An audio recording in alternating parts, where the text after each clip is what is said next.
Y hoy la propuesta es sobre de alguien que se animaron hace, me animo a arriesgar, 20 años recién, a hablar un poco más de cómo es él, o cómo era él, no cómo es él, no, porque bueno, hablamos de Claro. Sarmiento, porque hubo mucho hermetismo de comentar de su personalidad, solo algunos se animaban a decir de que tenía un temperamento fuerte, o cómo era realmente Sarmiento.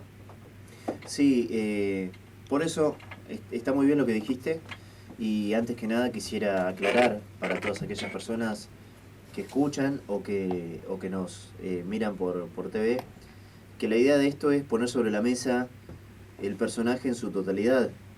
Y no se trata ni de demonizarlo ni tampoco santificarlo, porque están quienes lo santifican y lo ven como el padre del aula intachable, y están quienes los demonizan eh, por muchas de sus frases que por supuesto sí son cancelables, son frases que forman parte de todo una serie de sucesos que tenían que ver también con esa personalidad tan contradictoria de Domingo Faustino Sarmiento.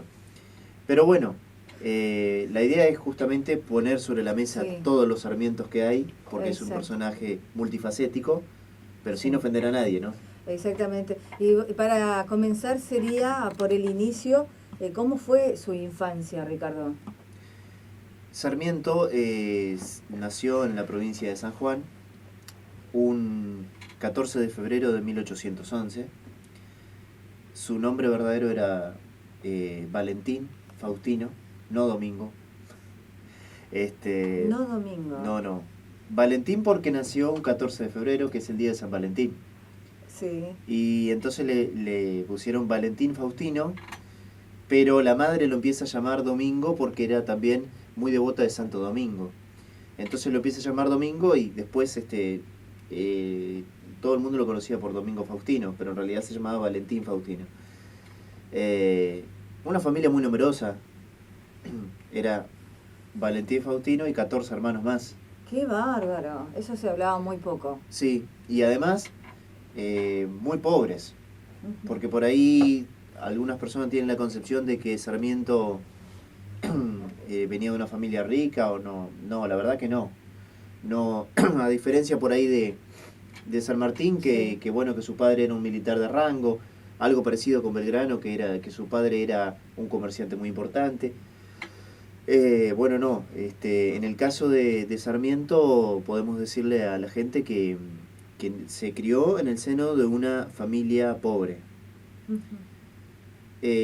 A los 4 o 5 años ya sabía leer, era muy autodidacta, un chico de una inteligencia muy excesiva. Para esa época era mucho, que 4 o 5 años ya sepa leer. Sí, era mucho teniendo en cuenta que Sí. eran muy pocos los que sabían leer. Sí.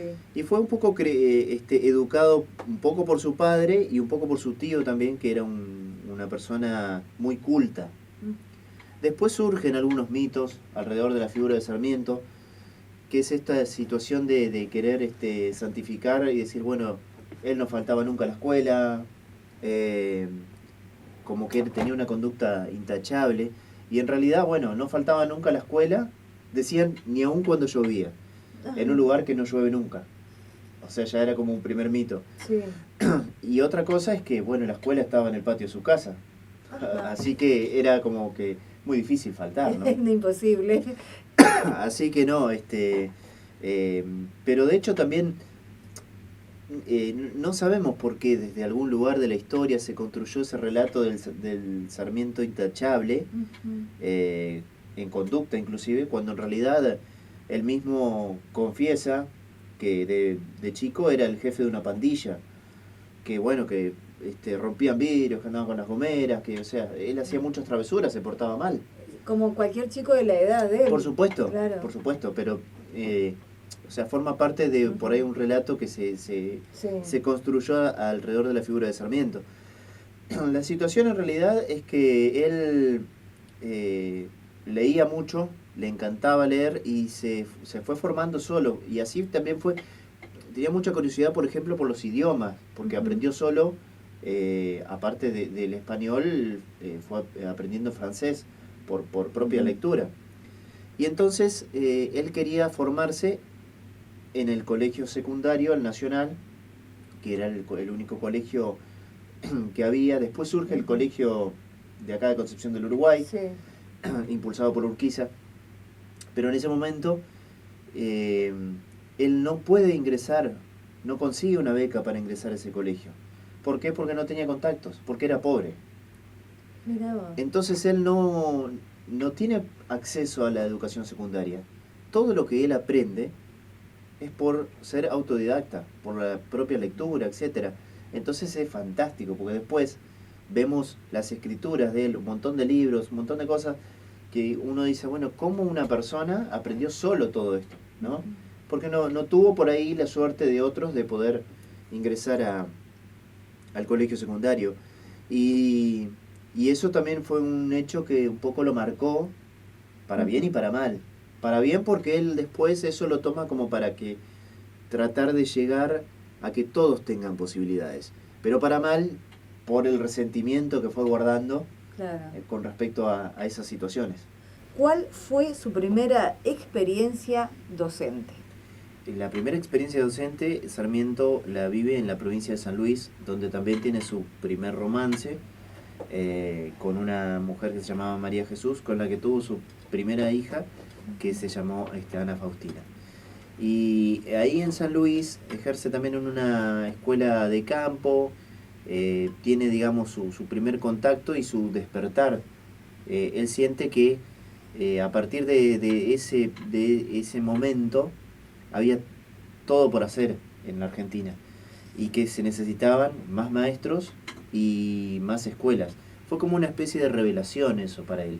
Sí. Después de esa experiencia docente que es el famoso maestro de campo, digamos, algunos de sus enemigos más adelante lo van a tratar como un término despectivo esto, pero como si fuese algo menor, maestro de campo. Y en realidad es una profesión súper noble con la que él se encuentra en un contacto con la verdadera Argentina de aquellos años y que funciona en él toda una movilización por dentro, una revelación para lo que va a venir más adelante, que es todo el impulso que le da a la educación.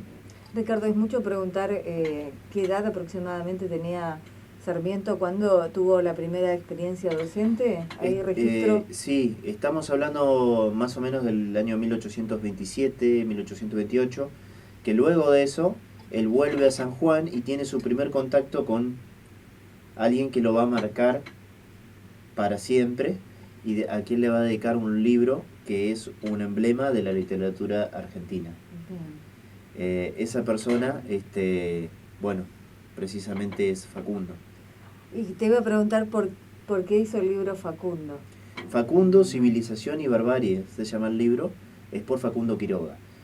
Facundo Quiroga fue un caudillo muy importante de las épocas de la independencia argentina, que asociado, digamos, a toda la época de caudillos, mencionamos por supuesto, a Francisco Ramírez, a Urquiza. Está caliente. Buenísimo. Al Chancho Peñalosa. Entonces, Facundo toma la provincia de San Juan como parte de esa rebelión de los caudillos, como sucedía en varias provincias. Siempre la rebelión era hacia el sistema centralista porteño. Y esto lo marca a Sarmiento, porque él ve en Facundo la barbarie. Sí. Y justamente piensa en su pensamiento obstinado de que la civilización estaba en la ciudad y que el caudillo o el gaucho de campo representaba la barbarie. En este caso, Facundo Quiroga, que además era pariente de él, era pariente lejano de él. Pero bueno, él no quería saber nada con eso, con esa situación. Lo que llama realmente la atención de Sarmiento es que del lugar donde venía él, justamente debería haber tomado posición por el caudillaje, por los gauchos, y no, toma posición totalmente contraria. Y hablando de la personalidad contradictoria de Sarmiento, precisamente una de las cosas es esta, porque para él la civilización era la ciudad, las grandes ciudades como Buenos Aires. Y en Buenos Aires gobernaba Rosas, que precisamente no era santo de su devoción, ¿no? ¿Y qué pensaba Sarmiento de Rosa? ¿Por qué decís? Bueno, porque Rosas representaba el federalismo a su manera, pero el federalismo, y Sarmiento ya había tomado contacto militar, porque también tenía rango militar, con los unitarios. Entonces él ya desde el principio toma partido y él es uno de los unitarios. Y Rosas representaba el federalismo.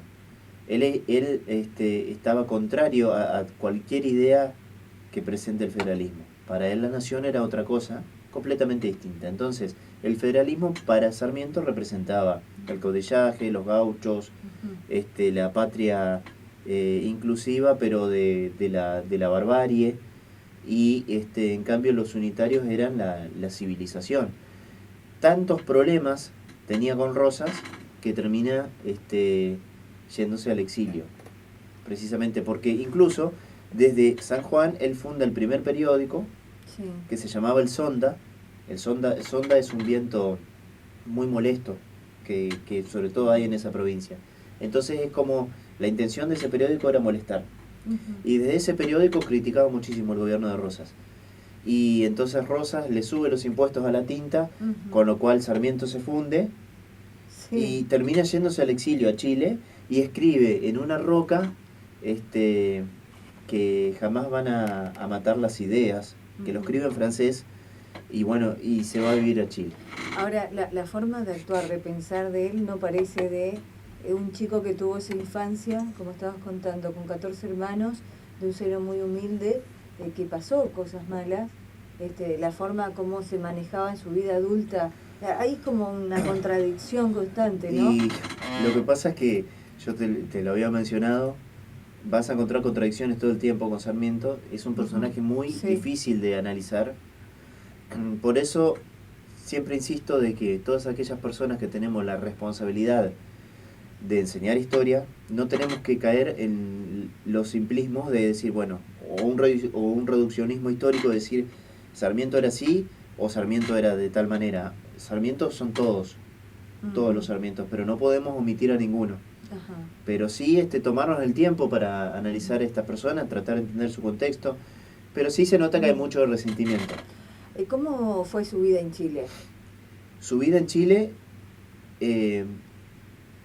fue muy interesante porque toma contacto como funcionario de educación con el presidente Montt, y ahí precisamente por encargo del presidente Montt viaja a Europa para instruirse en cómo eran los sistemas educativos de otros países.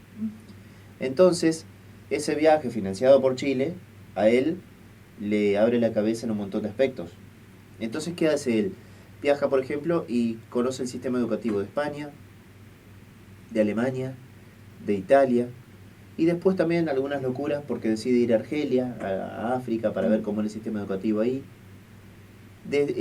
Todo esto lo plasma en un libro que se llama Viajes por Europa, África y América, sí, porque todo ese viaje termina después en Estados Unidos.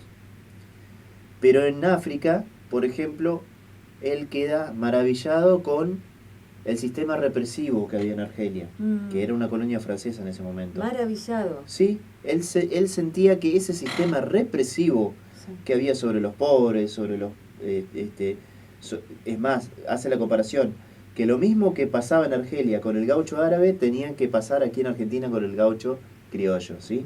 Ajá. Que era un sistema de represión no convencional. O sea,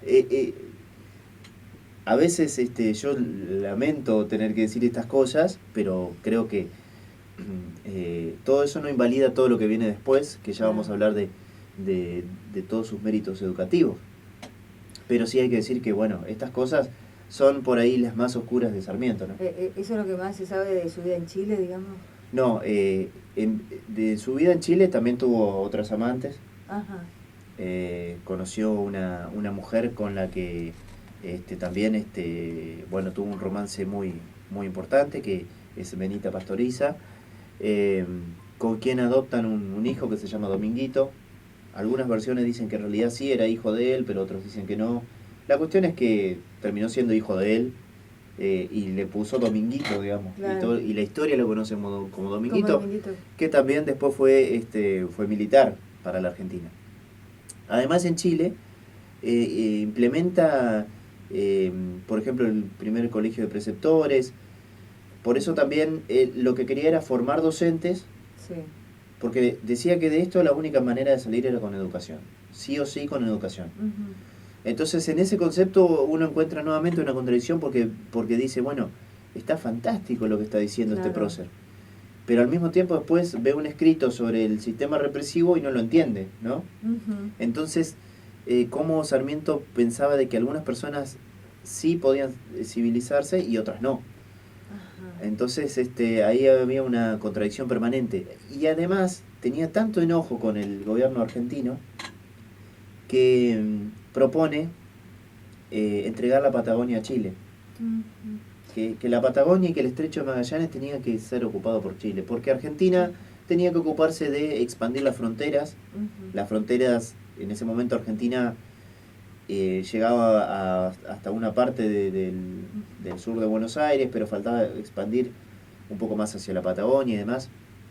Entonces se complicaba. Y él pensaba que incluso hay cartas, documentos donde él escribe de que Argentina tendría que hacerse a un lado y que el Estrecho de Magallanes debería quedar para Chile, que Chile lo iba a ocupar mejor para el comercio, para que pasen. Estaba cómodo en Chile. Eso te iba a preguntar, ¿dónde hay escritos o dónde está lo que certifica que él pensaba o pedía que la Patagonia sea para Chile y no para la Argentina, siendo él argentino? No, hay escritos públicos, o sea, Ajá. en los mismos diarios, en artículos, en cartas.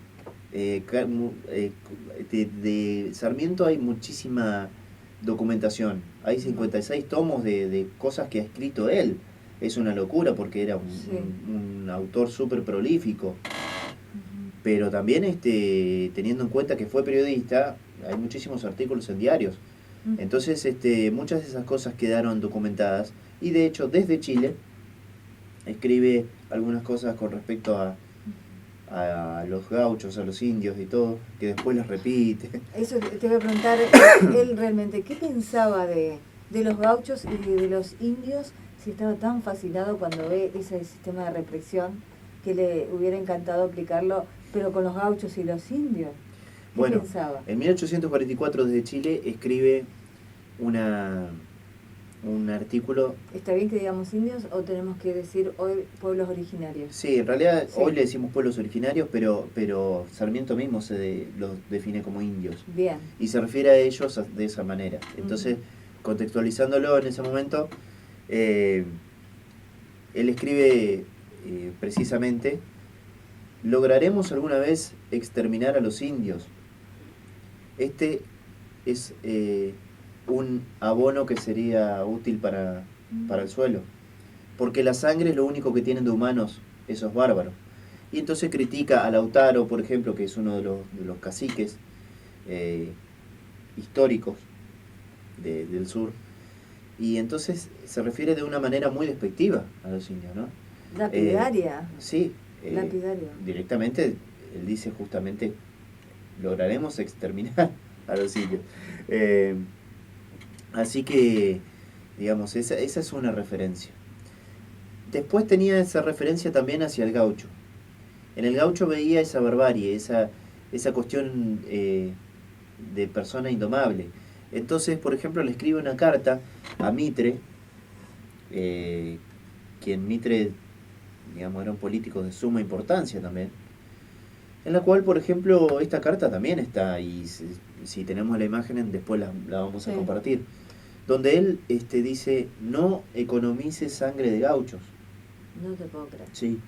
Entonces, también se refiere nuevamente a que precisamente es un abono útil para la tierra, la sangre de gauchos, que se dirige de una manera súper despectiva hacia el gaucho. Y lo mismo con el pobre. Con el pobre también, que el pobre ya no se puede educar, y que incluso hasta los más pequeños. O sea que acá vemos nuevamente un Sarmiento lapidario con eso. Años después, muchos años después, como 20 años después, Sarmiento comparte una reunión con unos gauchos de campo, de estancias, capataces, en las cuales brinda por ellos y demás. Pero es como que él hace una clasificación de gaucho. A él le molestaba el gaucho ese solitario del campo, el caudillo, el hombre rural, no tanto por ahí el capataz, ¿no? Eh, Hay una cuestión también súper contradictoria, pero son de las frases más este, cancelables del prócer del aula, ¿no? Entonces, esto también hay que decirlo porque existió, porque forma parte de cartas, de documentos, de discursos en el Senado. De su puño y letra. Sí, por supuesto. Ajá. Por eso tenía tanto odio hacia Facundo Quiroga, hacia el Checho Peñalosa. De hecho, hay una anécdota que se encuentra una vez con Guarumba. Guarumba era un cacique guaraní en la provincia de Entre Ríos. De hecho, tiene una canción que le hizo Linares Cardoso. Un personaje súper importante que participó por las batallas de la independencia y que lo conoce a Sarmiento. Y Sarmiento también lo trata despectivamente. Y en realidad, tratándolo despectivamente, como identificándose él como la civilización, y Guarumba, que era un gaucho muy tranquilo, un cacique muy tranquilo, Guarumba se queda manso con esa paz que lo caracterizaba. Y casi que podemos decir que parecía al revés. La civilización estaba del lado de Guarumba y la barbarie del lado de Sarmiento con todas sus locuras. Por eso lo llamaban el loco también, ¿no? Claro. Ahora, todo este marco que lo acompañaba con sus pensamientos contradictorios y demás, lo lleva a la presidencia porque entonces mucha gente de la Argentina estaba a favor de su pensamiento, o era por lo que él lograba como educador. ¿Qué lo lleva a la presidencia? Bueno, lo lleva a la presidencia, primero de todo, un fraude. Una elección por fraude. Tenemos que tener en cuenta que en ese contexto, en esos años, muy pocas personas podían votar. Sí. Las mujeres ni hablar, no existían. No. Y los que votaban eran solo los que tenían cierta condición elitista como para poder votar. Las elecciones no tenían control. Casi todas eran fraudulentas. Sarmiento también llega al fraude, por fraude, a la elección presidencial. Pero antes de eso había tenido una vida política como gobernador de San Juan, en donde hizo muchas cosas buenas. Esto también hay que decirlo. Ensanchó calles, promovió la educación, hizo nuevas escuelas y apoyó algunas cosas muy interesantes de impulsos agrícolas y demás. Pero después también fue funcionario de educación, fue senador y llega a la presidencia porque ya era un político de importancia. Pero en el momento que se gesta toda esta campaña, eran tres los candidatos. Uno era Urquiza, otro era Sarmiento, que estaba en el mismo partido de Mitre, y que venía como para suceder a Mitre en ese espacio, y el otro era Alsina. Bueno, Urquiza era el único que representaba el federalismo.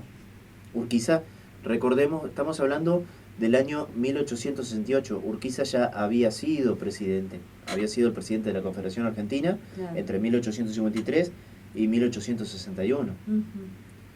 Que algún día vamos a hablar de Urquiza porque dentro de este marco fue muy importante. Y entonces Sarmiento llega a la presidencia estando él en Estados Unidos, porque él había viajado a los Estados Unidos, donde se había instruido el sistema educativo de Estados Unidos. Fue tan importante Sarmiento en Estados Unidos que de hecho en Boston hay un instituto que se llama Instituto de Educación Sarmiento. Mira. Y allí conoció mujeres, amantes también, por supuesto, pero sobre todo muchas maestras que él decide después también traer aquí a la Argentina. Entonces hay toda una cuestión... Muchos intercambios. Sí, pero claro, él sabía que se iba gestando su campaña para ser presidente, pero se entera en el barco que era presidente.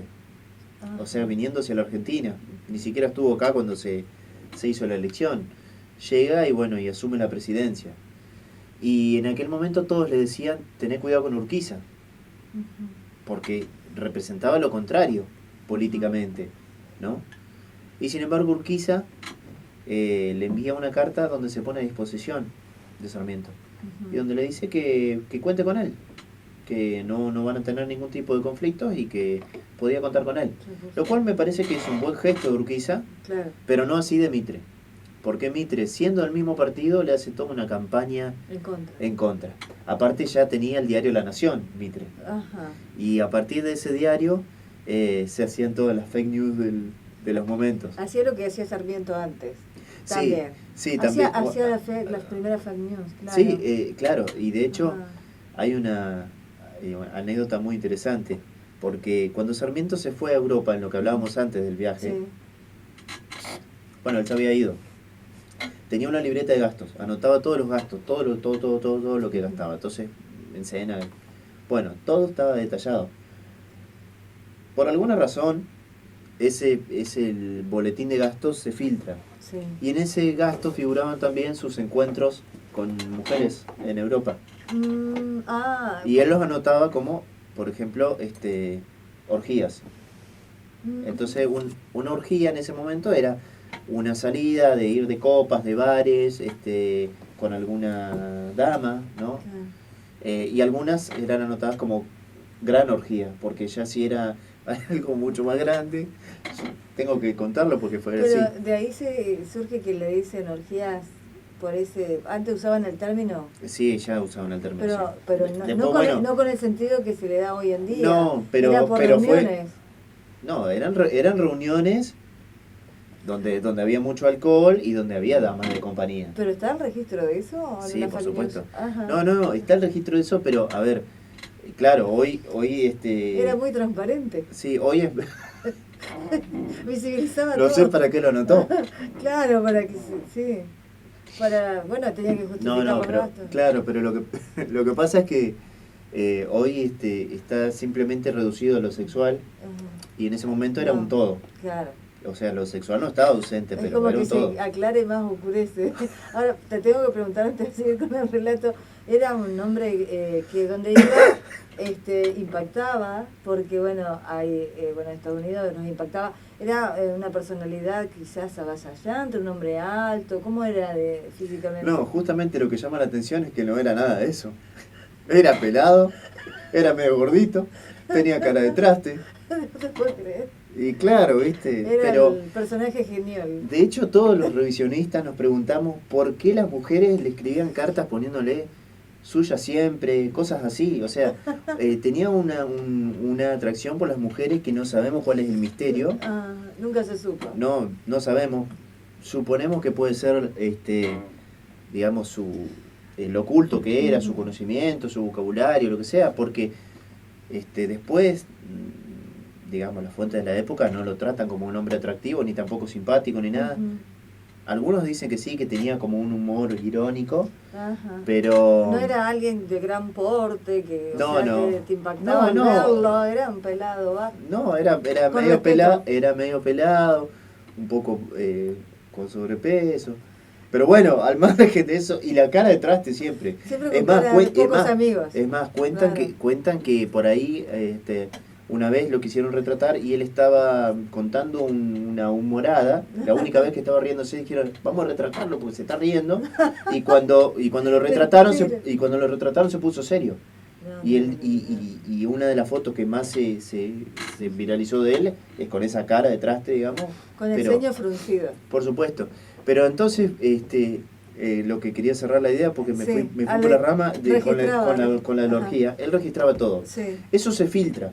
Cuando eso se filtra, y ya él era presidente, claro. una mañana lo pasa a buscar Pose, que era gran amigo de él, iban juntos al cementerio a visitar la tumba de Dominguito, su hijo. Dominguito había muerto en la guerra del Paraguay. Esto fue algo que a Sarmiento lo marcó mucho, que le dolió mucho. Entonces, en Curupaití muere Dominguito en la batalla en Paraguay y Sarmiento no estaba para despedirlo. Entonces, cuando Sarmiento viene a la Argentina, una de las primeras cosas que hace es ir al cementerio a visitar a su hijo, la tumba de su hijo. Decidieron ir muy temprano para que no vaya prensa ni nada de eso. Claro.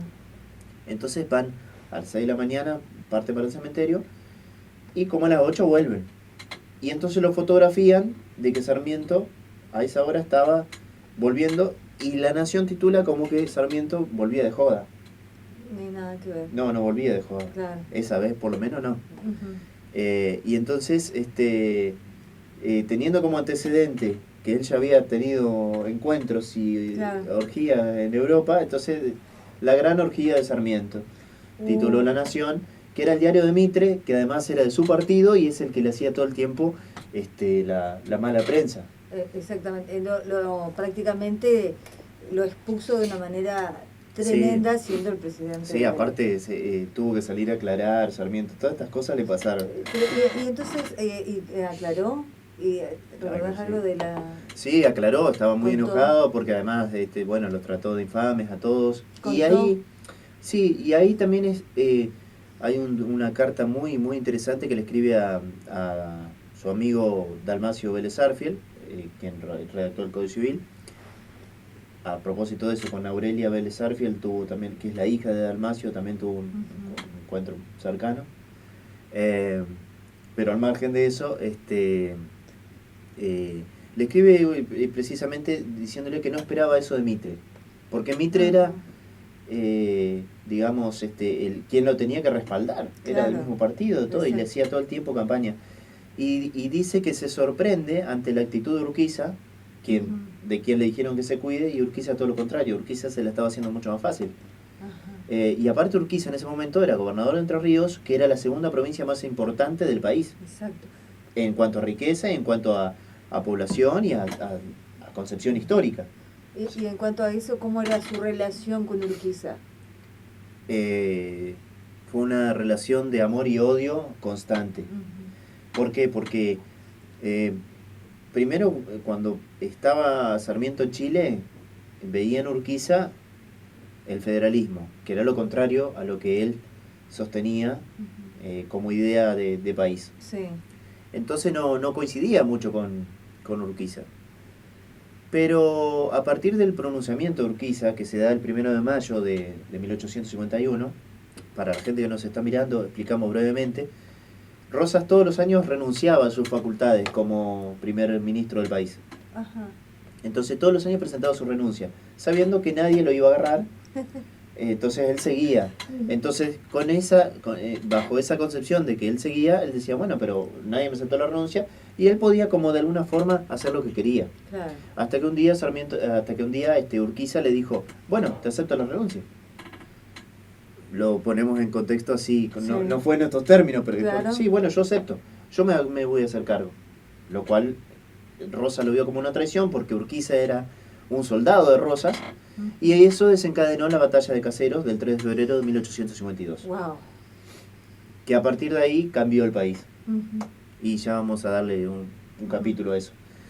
Pero entonces, cuando sucede este pronunciamiento, Sarmiento, que era enemigo de Rosas, sí. ¿Qué hace? Se pone del lado de Urquiza y dice, bueno, contá conmigo. Y tal es así que se ofrece a formar parte de la campaña de la batalla de Caseros. Increíble. Sí. Y además él era teniente coronel y piensa que Urquiza lo iba a poner en algún rango importante, como un segundo de él o algo así. Y Urquiza lo pone de boletinero oficial. ¿Qué es eso? Entonces, claro, porque le dice que como él era muy bueno para escribir y todo, él tenía que hacer toda el día a día de lo que era la preparación. ¿Lo cuidó? Sí, lo cuidó, pero a Sarmiento, que era muy muy ególatra, no le cayó bien. Sin embargo, aceptó.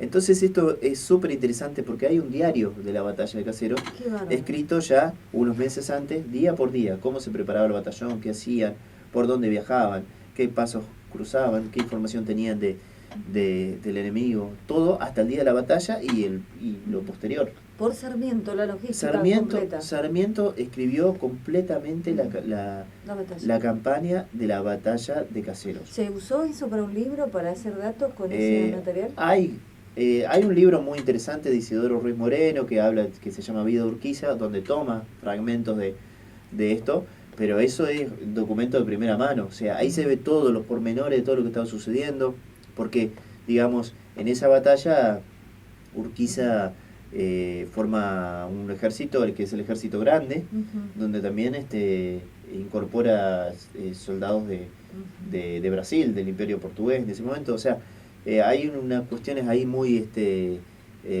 eclípticas como para analizar, pero sí hay un detalle minucioso que hace Sarmiento del día a día de esa campaña, que es formidable. ¿Está cargado en alguna red, algo que uno pueda ver, recorrerlo?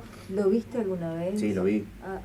Yo lo tengo, pero en las redes hay pequeñas cosas. ¿Qué tenés, una copia? Sí, una copia tengo. Pero ¿cómo la no se puede decir? No, bueno, algunas cuestiones de azar, por ahí algún contacto para... Investigación, sí, logística. Obvio, sí. ¿Pero dónde está el material original? No, en internet algunas cosas se ven, pero el material original está en el Museo de Sarmiento, sí. Pero esto también es una cosa que nadie se imagina, que Sarmiento fue partícipe de esa batalla. Que escribió, la verdad es que... ¿Y después de eso, cómo sigue la relación con Urquiza? Bueno, y ahí empiezan los problemas, porque Urquiza gana, derrota a Rosas, Rosas se va al exilio, Urquiza toma el poder, sí. Pero las primeras diferencias con Sarmiento surgen, estamos hablando del año 1852, unos años antes de que Sarmiento sea presidente. Las diferencias surgen porque Urquiza tenía una visión federal de país. Entonces, ¿qué es lo que hace Urquiza? Lo primero que hace es llamar a todas las provincias a un pacto, a un acuerdo, para lo que fue la posterior creación de la Constitución Nacional y la República Argentina como se la conoce, porque antes de Urquiza no había República Argentina.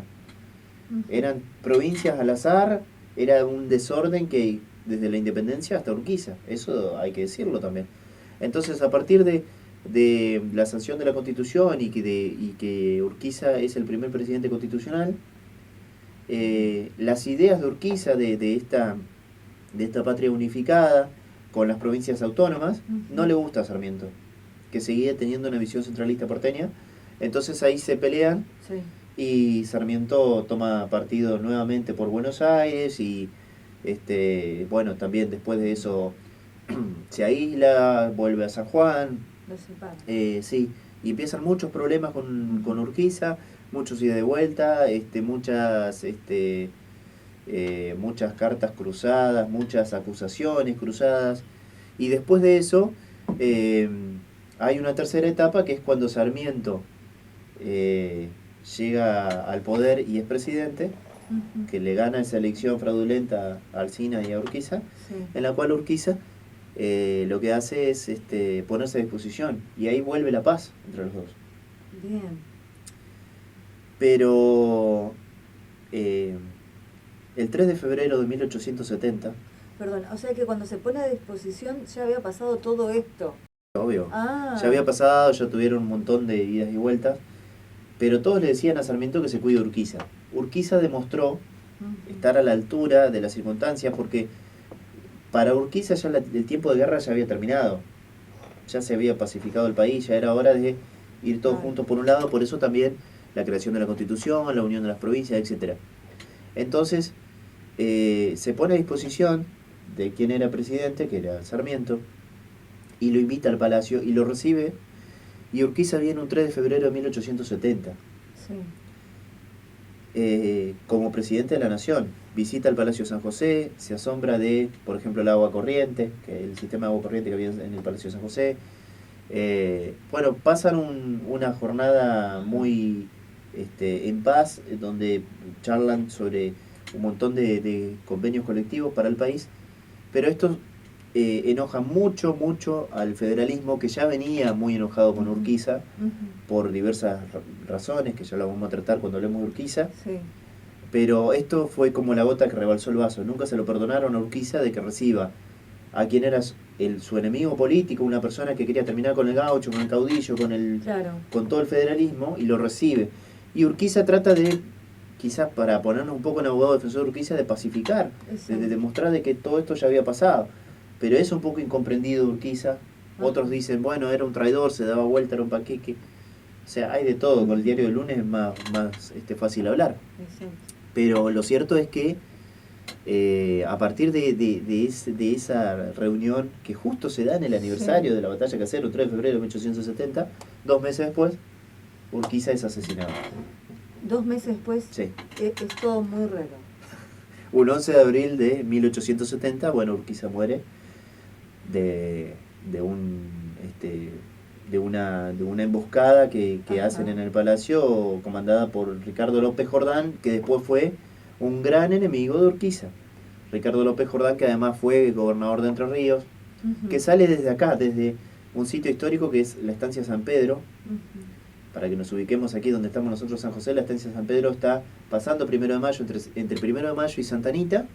Hay una estancia que se llama Estancia San Pedro, que pertenecía a Urquiza, igual que los campos de Tuyutitos, toda esa zona, que pertenecía a Urquiza. Desde ahí sale una legión de varios gauchos a caballo comandado por Ricardo López Jordán, que fueron hasta el Palacio San José, y un 11 de abril a la tardecita terminaron con la vida de Urquiza.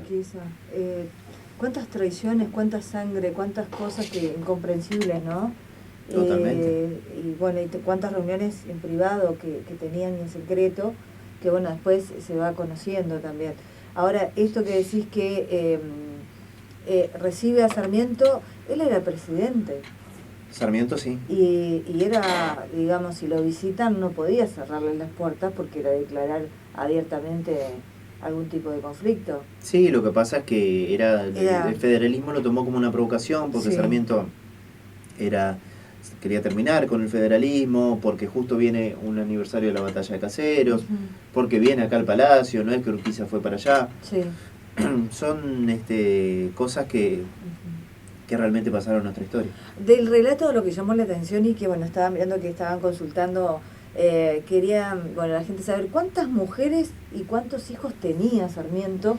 Bueno, hijos tuvo 2, que son Faustina y Dominguito, pero mujeres tuvo muchísimas. Entre las confirmadas y también un poco los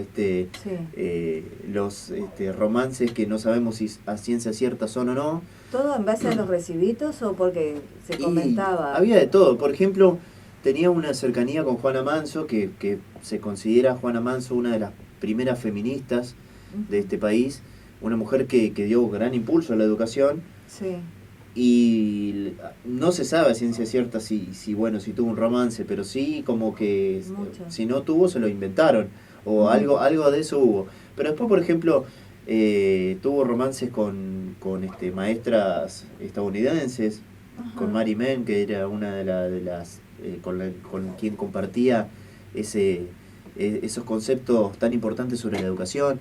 Y después, esto que llama la atención, muchísimas cartas de mujeres mucho más jóvenes que él, donde le ponía cosas como por ejemplo, por siempre tuya. Por siempre, pero es un saludo para la época. Sí, claro.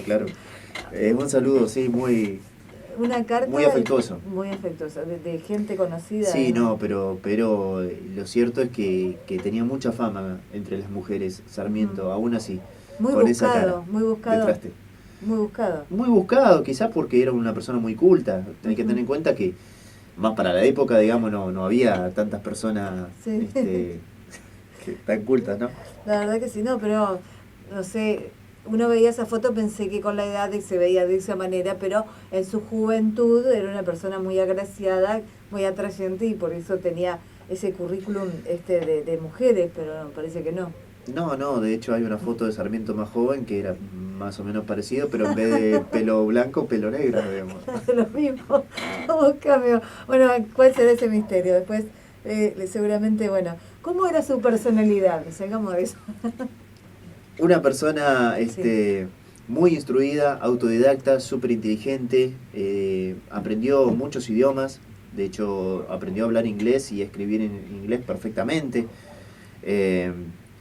Además, muy rebelde hacia algunos sistemas, porque por ejemplo, él decía que a veces la gramática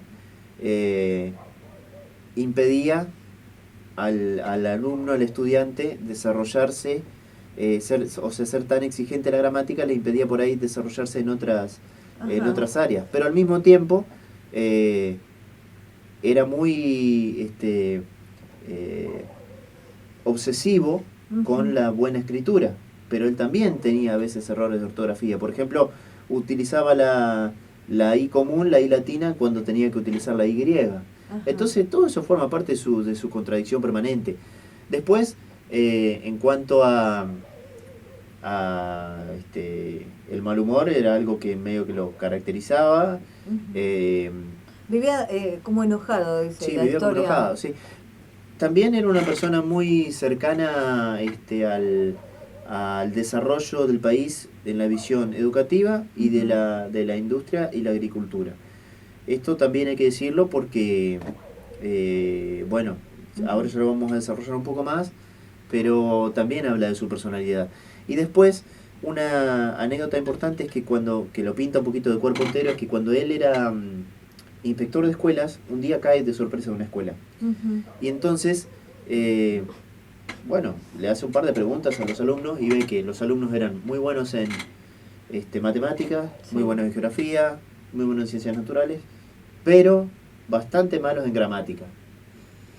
Entonces, él le dice al maestro que tenía que reforzar eso. Y el maestro le dice, no creo que sean tan importantes los signos de exclamación, las comas. Entonces le dice, permítame que le muestro. Y escribe en el pizarrón y pone, el maestro dice, coma, que el inspector es un ignorante. El maestro dice, no, yo no diría eso. Yo de ninguna manera diría eso. Bueno, yo sí, dice. Borra la coma y pone, el maestro, coma, dice el inspector, coma, que es un ignorante. Entonces, el inspector le estaba diciendo al maestro que es un ignorante. Dice, ¿vio cómo cambia con una coma? Y bueno, lo expuso adelante de todos. Exacto. Esa era un poco las cosas que tenía Sarmiento. Y después tuvo una pelea, por ejemplo, con un estanciero, que era porque no quería ceder parte de su campo para el trazado del ferrocarril. Y entonces este estanciero le dice que lo trata de pobre a Sarmiento. Que Sarmiento siempre sigue siendo pobre. Y dice, si a usted yo lo doy vuelta no se le va a caer un solo peso. Y Sarmiento dice, y si a usted yo lo doy vuelta no se le va a caer una sola idea. Claro, lo mataba. Lo mató, sí, Es sí. una cosa... ¿esos anécdotas están registrados? Sí, por supuesto. Ahora te consulto, ¿cuántas escuelas creó Sarmiento? Bajamos un poquito la cortina, ¿estás cómodo? No, estoy cómodo, estoy bien. ¿Cuántas escuelas creó Sarmiento? Bueno, en su presidencia, Sí. que fueron 6 años, entre 1868 y 1874, creó 800 escuelas. Muchísimo para un país que casi no tenía. Trajo maestras de Estados Unidos y las dispersó por todo el país, con toda la dificultad del idioma, con todo lo que significó. Sí. O sea, pensemos en hace 150 años lo que era eso, ¿no? Hizo algo tremendo. Sí, pero también tenía sus cosas. Al mismo tiempo que hizo eso, que fue fantástico, y que esas maestras fueron educando a otras maestras, y que después, a partir de eso, digamos, mucha gente sintió ese bichito de la curiosidad por querer aprender y por instruirse, lo cual era buenísimo. Él escribía que trajo maestras de Estados Unidos porque eran muy educadas, porque podían enseñarle a las demás y porque tenían muy buena figura. Entonces las maestras de acá, de paso, podían cuidarse un poquito y tratar de tener una mejor figura. Muy desagradable. Un comentario. Era un marco machista también en esa época. Bueno, quizás todos se expresaban así. No, pero a ver, por ejemplo, él decía de que... malicia había ahí. Claro, por un lado decía que las maestras para primaria podían ser, como tenían corazón de madre, podían ser más accesibles para los alumnos. O sea que una maestra podía ser mejor que un maestro quizás. Bueno, buenísimo. Pero al mismo tiempo después decía que tranquilamente se le podría pagar la mitad por lo que hacen, de lo que le pagaban a un hombre. Entonces es una contradicción permanente, ¿no? En todo había contradicciones. Ahora, ¿qué idea tenía sobre el país y los inmigrantes? Esto es un punto clave porque Sarmiento impulsó el desarrollo del país en cuanto al ferrocarril, que vino en la época de Urquiza, otra de las grandes, por ahí, de los grandes aportes de Urquiza, ¿no? Pero el desarrollo del ferrocarril fue muy impulsado por Sarmiento, que decía que el ferrocarril podía conectar a los pueblos, podía propiciar el desarrollo de la agricultura, el desarrollo de las comunicaciones. Entonces, esto es un gran punto. Una de las primeras cosas que hace Sarmiento es el primer censo nacional, que se hace el 13, 14 y 15 de septiembre. Ese censo arrojó que nuestro país tenía 1.800.000 personas, la provincia más poblada era Buenos Aires, y después, entre las provincias de importancia, estaban Entre Ríos, Santa Fe, Córdoba. El 70% de la población era analfabeta. 70% es muchísimo. El 70% vivía en la pobreza. Esto también es para desmitificar a aquellos que dicen Argentina era potencia. Era potencia quizás en cuanto a la agricultura, a lo que se vendía afuera. Pero la sociedad era muy pobre. Porque el negocio lo hacían los grandes terratenientes nada más. Claro. Eso siempre era la duda que quise preguntar y me lo estás diciendo ahora. Porque la Argentina siempre, sobre la base de gente trabajadora, muchos inmigrantes, pero no veíamos el crecimiento en las familias. Si más me estás diciendo 70% de pobreza, no solo analfabetos. Sí. Ahí está marcado muy bien la concentración del dinero en un solo lugar. No, y no solo y no solo eso, que ahora lo explicamos, sino que además solo el 1% de esa población tenía algún título posterior, digamos. Entonces, todo eso hace que Sarmiento empiece a planificar un proyecto de país en donde le da muchísimo impulso a la educación, donde instruye a muchísima gente, y empieza realmente con este proceso de civilización, lo cual es súper positivo. Una persona que funda 800 escuelas, que destina muchísima parte del presupuesto a la educación, esa es toda la parte buena de Sarmiento y hay que reconocerlo. Aparte fue el gran impulsor de la ley 1420, que es la ley de educación laica, obligatoria, donde separa un poco al Estado y a la educación de la Iglesia, que se gana muchos enemigos en la Iglesia, por eso enfrentó a la Iglesia en un momento difícil. Entonces todo eso también hay que decirlo. Esos son méritos de Sarmiento. Ahora bien, volviendo sobre el tema de este concepto de país, que muchas veces se habla y se dice, no, porque Argentina era potencia, hoy podríamos ser Canadá, Australia, etcétera. Bueno, hay que decir que Sarmiento tenía una idea de país que no se aplicó. Y que si se hubiese aplicado probablemente seríamos Canadá, Australia, etcétera. Hay tres diferencias importantísimas para que la gente lo entienda, ¿no? Con Estados Unidos. Porque Estados Unidos tuvo un rápido desarrollo de la industria, pero ¿por qué? Porque la industria es hija de la agricultura, esa es la realidad. En el sentido de que la diferencia fue que el gobierno repartió 30 hectáreas para cada una de las familias de inmigrantes que venían en Estados Unidos, no más de 30 hectáreas. Entonces esas 30 hectáreas, para mejorar la producción había que industrializarse rápido. Entonces la industria nace a partir de la agricultura. Y todas esas personas se convirtieron en productores rápidamente, en industrializados. La segunda diferencia era que el ferrocarril estuvo hecho en forma de telaraña, por lo cual conectaba a todos los pueblos. Y la tercera era una protección para la industria local con unos impuestos para todo lo que venía de afuera. Un impuesto al 200%. Acá en Argentina se hizo lo contrario. Un ferrocarril en forma de abanico que llegaba hasta el puerto de Buenos Aires y que no conectaba a los pueblos. ¿Sí? Por otra parte, con respecto a la agricultura, grandes terratenientes. Entonces, de hecho, lo que se hace a través de la campaña del desierto, cuando se avanza sobre los territorios de los pueblos originarios, es el reparto de 10 millones de hectáreas entre las personas más ricas de la Argentina. Esa es la segunda diferencia. Y la tercera era el libre comercio, con lo cual no se protege la industria local. Grandes diferencias. Por supuesto, eso es lo que hizo. Entonces, cuando nosotros decimos Argentina era potencia, sí era potencia, pero ¿cuántos eran los que disfrutaban de esa potencia? O sea, los 10 tipos terratenientes. Sarmiento lo que quería era hacer algo parecido a Canadá. A Canadá y a Estados Unidos.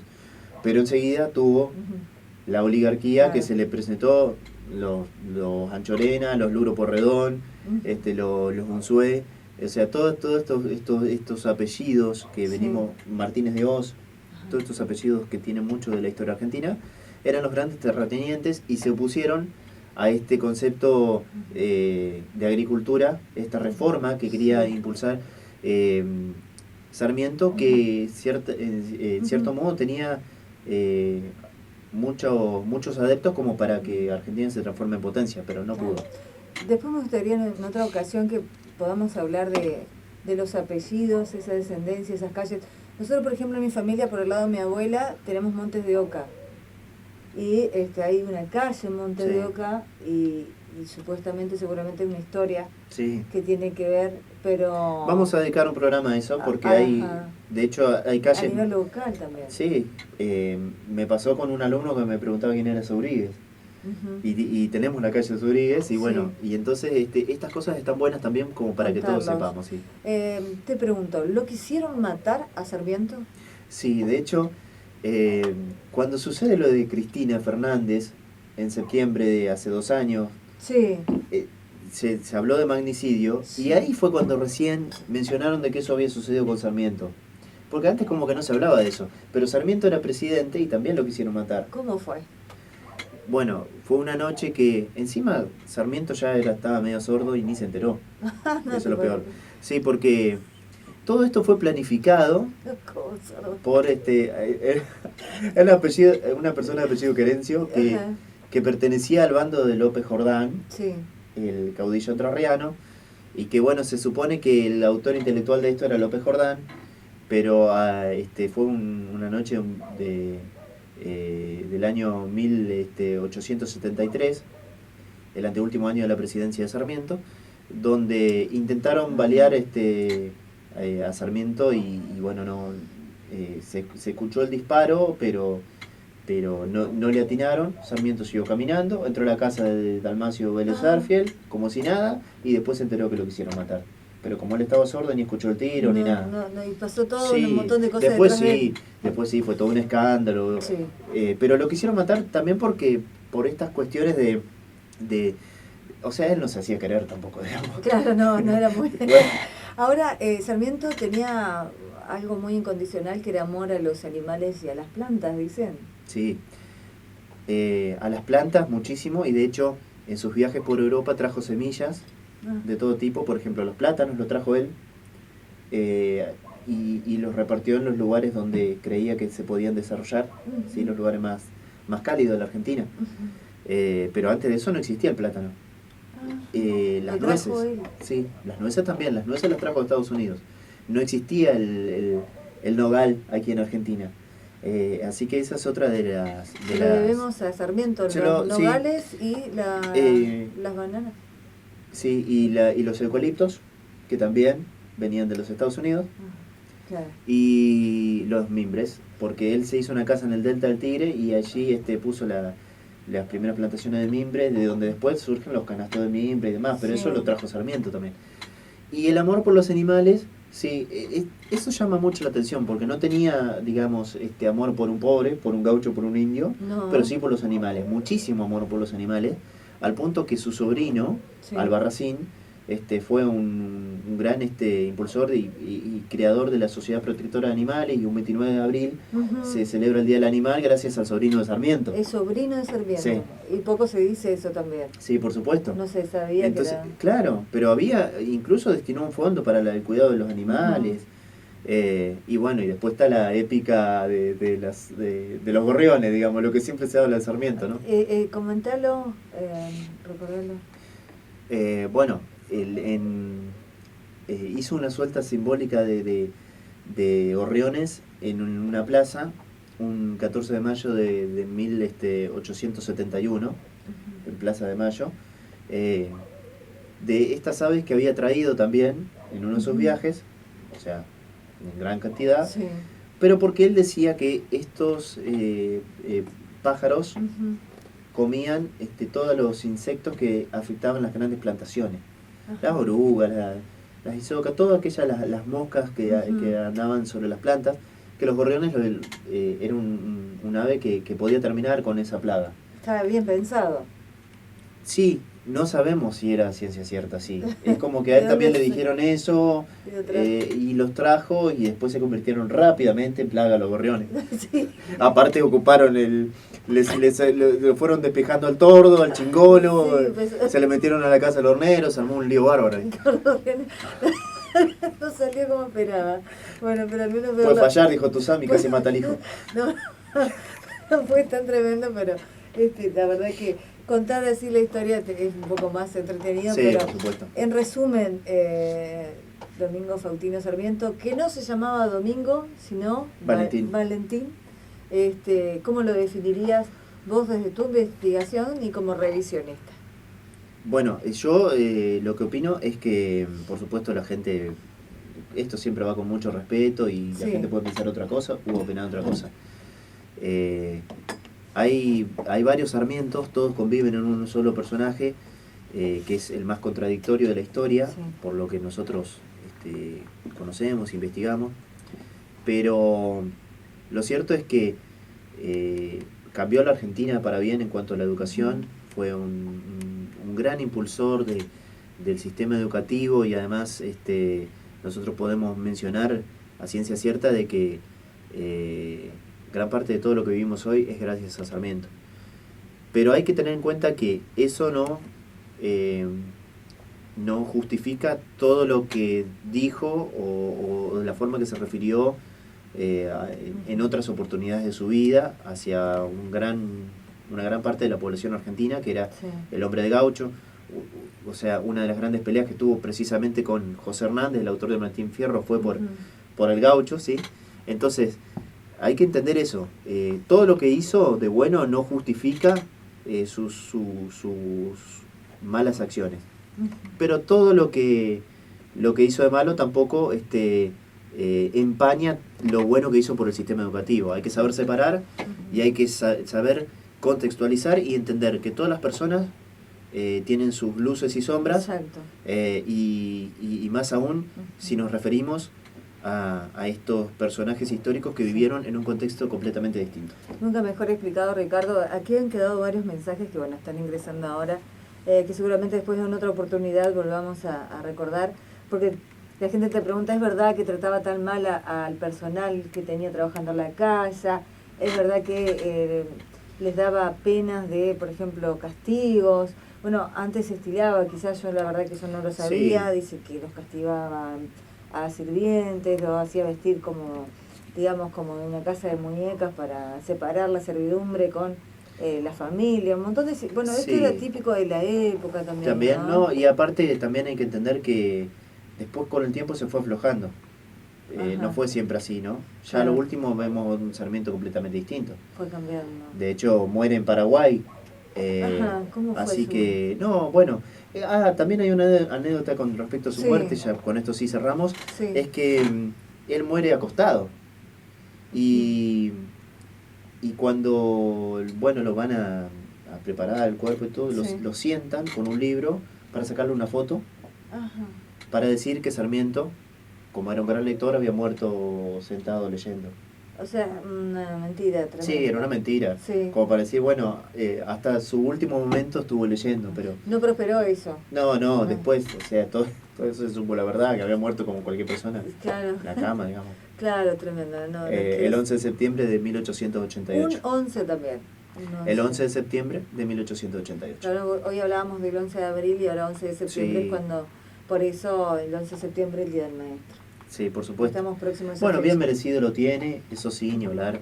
Aparte, siempre, por supuesto, hablando y refiriéndonos con mucho respeto a toda su obra como político que en cuanto al sistema educativo, que fue maravilloso.